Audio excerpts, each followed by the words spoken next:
Halo Sobat Inovatif, kita pasti udah gak asing dengan revolusi industri. Sebelumnya, apa sih revolusi industri itu? Istilah revolusi industri merujuk pada perubahan yang terjadi pada manusia dalam melakukan proses produksinya. Industri terus berkembang dari masa ke masa dan mengakibatkan perubahan besar dari sektor industri itu sendiri. Revolusi Industri 1.0. Revolusi Industri 1.0 berlangsung pada periode antara tahun 1750 sampai 1850. Saat itu, ditemukan mesin uap di Inggris oleh James Watt pada tahun 1776 dan terjadi perubahan secara besar-besaran di bidang pertanian, manufaktur, pertambangan, transportasi, dan teknologi, serta memiliki dampak yang mendalam terhadap kondisi sosial, ekonomi, dan budaya di dunia. Revolusi generasi 1.0 melahirkan sejarah ketika tenaga manusia dan hewan digantikan oleh kemunculan mesin uap. Revolusi ini dicatat oleh sejarah berhasil menggerek naik perekonomian dunia secara dramatis, di mana selama 2 abad setelah revolusi industri terjadi, peningkatan rata-rata pendapatan per kapita negara-negara dunia naik menjadi 6 kali lipat. Revolusi Industri 2.0 dikenal sebagai revolusi teknologi, dengan ditemukannya tenaga listrik oleh Thomas Alva Edison. Revolusi Industri 2.0 umumnya dimulai tahun 1870 hingga 1914 pada awal Perang Dunia Pertama, di mana tenaga otot dan mesin uap sudah tergantikan oleh tenaga listrik, sehingga dapat meningkatkan produktivitas. Revolusi ini lebih berfokus kepada proses produksi itu sendiri. Revolusi Industri Generasi 2.0 ditandai dengan kemunculan pembangkit tenaga listrik yang memicu kemunculan pesawat telepon, mobil, pesawat terbang, dan lain-lain yang mengubah wajah dunia secara signifikan. Revolusi Industri 3.0. Revolusi ini dimulai pada tahun 70-an yang diawali dengan teknologi informasi dan elektronik yang masuk dalam dunia industri, yaitu sistem otomatisasi berbasis komputer dan robot. Salah satu komputer pertama yang berhasil dikembangkan pada era Perang Dunia Kedua adalah Colossus. Namun setelah Perang Dunia Kedua berakhir, teknologi komputer berkembang sangat pesat. Penemuan seperti semikonduktor, transistor, dan IC membuat ukuran komputer menjadi lebih kecil. Kemajuan ini juga terjadilah perubahan dari data analog menjadi data digital. Misal, dari merekam musik menggunakan kaset menjadi CD, dan kita bisa menonton film di DVD. Revolusi Industri Generasi 4.0. Inilah revolusi yang sedang kita hadapi saat ini. Meskipun masih dalam tahap proses pembenahan, tetapi dampaknya sudah dapat kita rasakan. Industri 4.0 adalah tren utama di dunia industri yang menggabungkan teknologi otomatisasi dengan teknologi cyber. Jerman merupakan negara pencetus adanya industri 4.0 yang ditandai dengan strategi teknologi canggih pemerintah yang mengutamakan komputerisasi pabrik.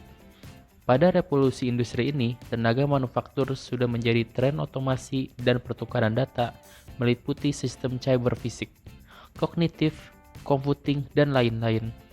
Tren tersebut telah mengubah pola pikir dan kehidupan manusia di berbagai bidang, termasuk dunia kerja, pendidikan, bahkan gaya hidup masyarakat.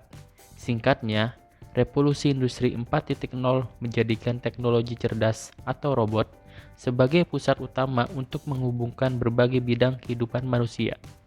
Dalam revolusi industri 4.0, setidaknya ada 5 teknologi yang menjadi pilar utama dalam mengembangkan sebuah industri siap digital, yaitu Internet of Things, Big Data, Artificial Intelligence, Cloud Computing, dan Additive Manufacturing. Internet of Things atau IoT merupakan sistem yang menggunakan perangkat komputasi, mekanis, dan mesin digital dalam satu keterhubungan.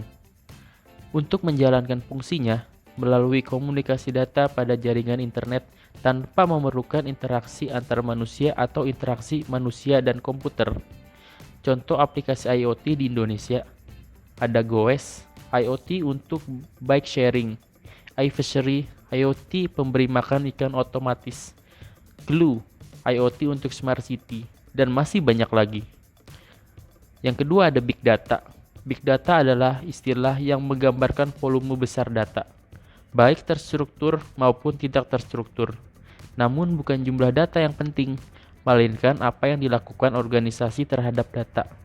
penyedia layanan Big Data Indonesia antara lain ada Sonar Platform, Packers Platform, Warung Data, dan masih banyak lagi.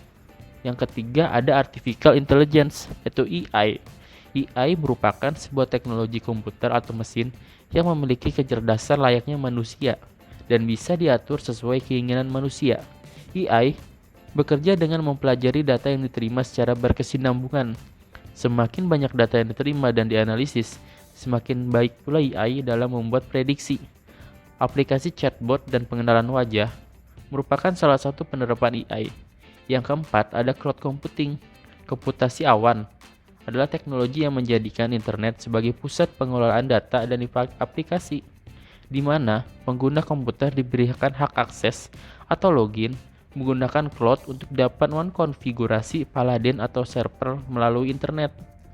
Produk-produk cloud computing di Indonesia ada Keycloud, Cloudkilat, Dewa Web, dan lain sebagainya. Yang kelima ada additive manufacturing. Additive manufacturing merupakan terobosan baru di industri manufaktur dengan memanfaatkan mesin pencetak 3D atau sering dikenal dengan istilah 3D printing. Gambar desain digital yang telah dibuat diwujudkan menjadi benda nyata dengan ukuran dan bentuk yang sama dengan desain sebenarnya atau dengan skala tertentu. Itu dia sejarah revolusi industri yang sudah pernah terjadi di masa-masa sebelumnya. Setiap era memiliki positif dan negatifnya sendiri-sendiri, dan revolusi industri tidak akan pernah berhenti berkembang seiring berjalannya waktu. Sekian dari kami, sampai jumpa di lain waktu.